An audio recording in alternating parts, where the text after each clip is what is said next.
The world is watching the wrong map.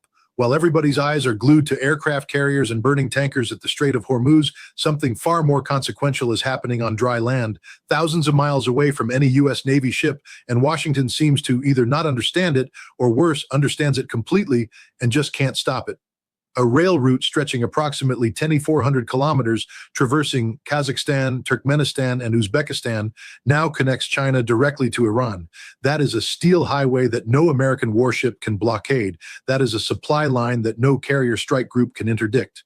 On May 25th, 2025, the first freight train from Xi'an, China, arrived at the Apran dry port in Iran, marking the official launch of a direct rail link between the two countries. And that moment, largely ignored by mainstream American media, may turn out to be one of the most strategically significant events of this entire decade. Because here is what that train represents. It represents the very first physical proof that the American strategy of strangling Iran through maritime control has a fundamental flaw built into it. A flaw that Beijing and Tehran have been quietly engineering around for years while Washington was busy congratulating itself. Historically, trade between China and Iran has relied heavily on maritime shipping, with cargo traveling through a long and complex chain of sea routes, from China through the Strait of Malacca, across the Indian Ocean into the Arabian Sea, and finally the Persian Gulf, covering roughly 11,000 kilometers in the process, resulting in a shipping time of 30 to 40 days. In contrast, the new overland rail route slashes that timeline to just 14 days, cutting transit time by nearly half. Now think about that for a second, not just in commercial terms, but in pure strategic terms. Speed matters in economics. Speed matters in energy security. Speed matters when you are a country facing sanctions and a naval blockade and you need oil to keep moving. The faster that oil moves overland, the less leverage Washington holds at sea. China absorbs around 90% of Iran's oil, and this oil has historically passed through the Strait of Hormuz. That single data point is the foundation of American strategy in the Persian Gulf. The entire logic of U.S. naval dominance in that region rests on the assumption that whoever controls the water controls the energy, and whoever controls the energy controls China's economic survival. It is a strategy built around a choke point, and choke points throughout history only work when the other side has no alternative. Beijing has, for decades, been preparing to reduce reliance on vulnerable sea lanes like the Strait of Malacca and the Strait of Hormuz. Iran and China have been connected by rail for over a decade. The first direct freight train from China arrived in Iran in February 2016 after the Kazakhstan-Turkmenistan-Iran rail link opened in December 2014.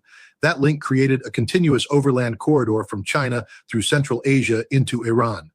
So while Washington was perfecting its carrier battle groups and maintaining the fiction that it held all the cards, Beijing was quietly laying track, literally, mile by mile, kilometer by kilometer, through the steppes of Central Asia and the mountains of the ancient Silk Road. Shipping traffic through the Strait of Hormuz has been largely blocked by Iran since February 28, 2026, when the United States and Israel launched an air war against Iran. This is the current reality.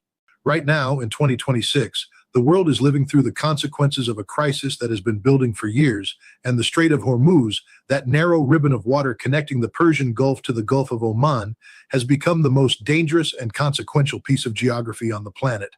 Its two unidirectional sea lanes facilitate the transit of around 20 million barrels of oil per day, representing roughly 20% of global seaborne oil trade, primarily from producers like Saudi Arabia, the United Arab Emirates, Iraq, and Qatar. In 2024, an estimated 84% of crude oil and condensate shipments through the strait were destined for Asian markets, with China receiving a third of its oil via the strait.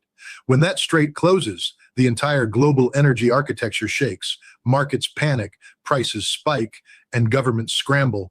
But here is what they do not tell you on cable news. Here is the part that gets buried under the breathless coverage of tanker attacks and carrier deployments. The structure of global energy flows means that any sustained disruption in Hormuz disproportionately affects Asian consumers, not Western ones. An estimated 84% of crude passing through the strait is destined for Asian markets. So when an American strategist sits in the Pentagon and talks about using Hormuz as a lever against Iran, what they are actually describing, whether they admit it or not, is a lever pointed directly at China. They are describing a weapon designed to cut off Beijing's energy lifeline. They are not just fighting Iran, they are fighting fighting China by proxy, through geography, through the control of a waterway that Beijing desperately needs and Washington conveniently dominates. This blockade sums up the cardinal aim of the U.S. war: disrupt China's rise as a global superpower at all costs, and China knows this. Beijing is not naive about it. The People's Republic of China imports approximately 90% of Iranian crude oil exports under the 2021 25-year Comprehensive Strategic Partnership, giving Beijing more direct leverage over Iranian behavior in the Strait of Hormuz crisis than the U.S. Fifth Fleet has demonstrated through naval power projection. That is a profound statement when you sit with it. The United States has the most powerful navy in the history of the world. It has carrier strike groups. It has nuclear submarines. It has the Fifth Fleet sitting right there in Bahrain. And yet, according to serious strategic analysts, China holds more actual leverage over what happens in Hormuz than all of that military power combined. Because leverage is not just about force. Leverage is about dependency. It is about who needs what from whom. And Iran needs China's market more than any other customer on earth, while China needs Iran's oil at the discounted prices that no other buyer is offering. In March 2021, China and Iran signed a $400 billion 25-year strategic partnership focused on trade, investment, energy, infrastructure, and military cooperation, and crucially for Beijing, a stable oil supply. Nearly a decade after the 2016 test train, the two sides relaunched a fully operational freight corridor under that 2021 pact. The upgraded corridor included electrification and regular schedules designed to bypass sanctions and reduce exposure to Hormuz. $400 billion. Let that number breathe for a moment. That is not a commercial trade deal. That is not two countries doing business. That is a strategic partnership built explicitly to survive American pressure. The electrification of that rail corridor is especially telling because electric trains do not depend on oil that passes through vulnerable maritime routes. They run on power generated domestically within the countries the rail passes through.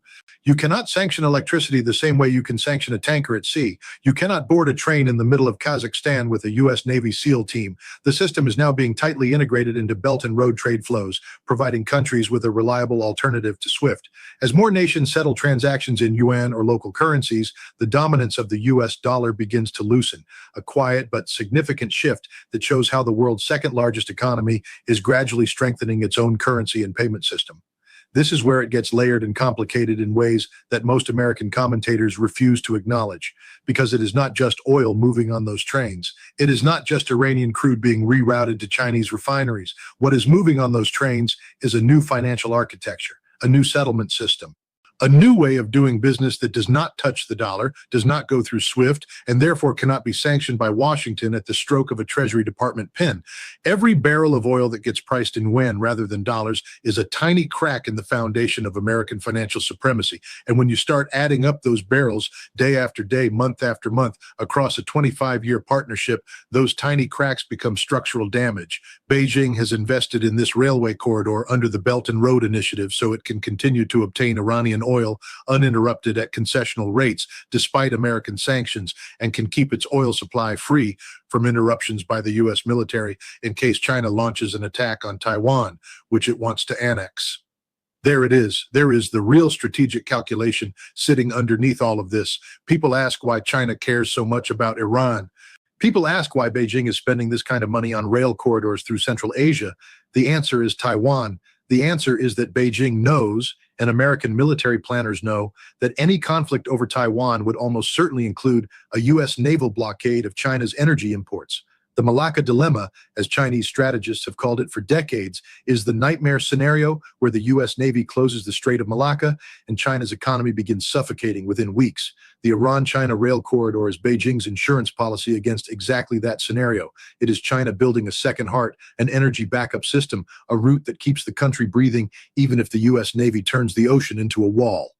Pakistan formally activated a new transit corridor through Iran on Friday, announcing that the inaugural shipment bound for Tashkent, Uzbekistan, had been dispatched via the China-Pakistan Economic Corridor and Iranian overland routes. Pakistan designated 6 transit routes, including multiple key corridors connecting ports and border points inside Pakistan, forming a wide network for overland trade into Iran in a bid to bypass the maritime trade routes in the Persian Gulf. So now we are not even talking about just China and Iran. Now Pakistan is joining this network.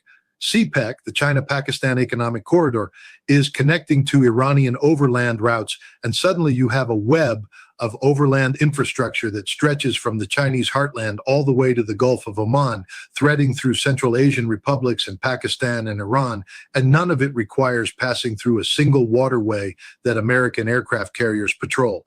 This is the thing that Washington strategists should lose sleep over. This is the thing that should dominate Senate hearings and think tank papers and presidential briefings. Instead, America keeps buying more aircraft carriers. For China, the world's largest oil importer and the destination for an estimated 90% of Iran's crude exports before the current war, the opening of overland alternatives carries acute strategic significance. With the U.S. Navy enforcing a cordon at the mouth of the Gulf of Oman since April 13th, the maritime route that once carried 1/5 of global petroleum has been subjected to systematic pressure. The blockade's primary target has always been as much about Beijing as Tehran. What the U.S. is trying to do, fundamentally, is use Iran as a pressure point to squeeze China. It is using Tehran as a lever against Beijing. But what Iran and China have done together over years of patient infrastructure investment is build a mechanism to blunt exactly that lever. And now that mechanism is operational. Those trains are running. That corridor is live.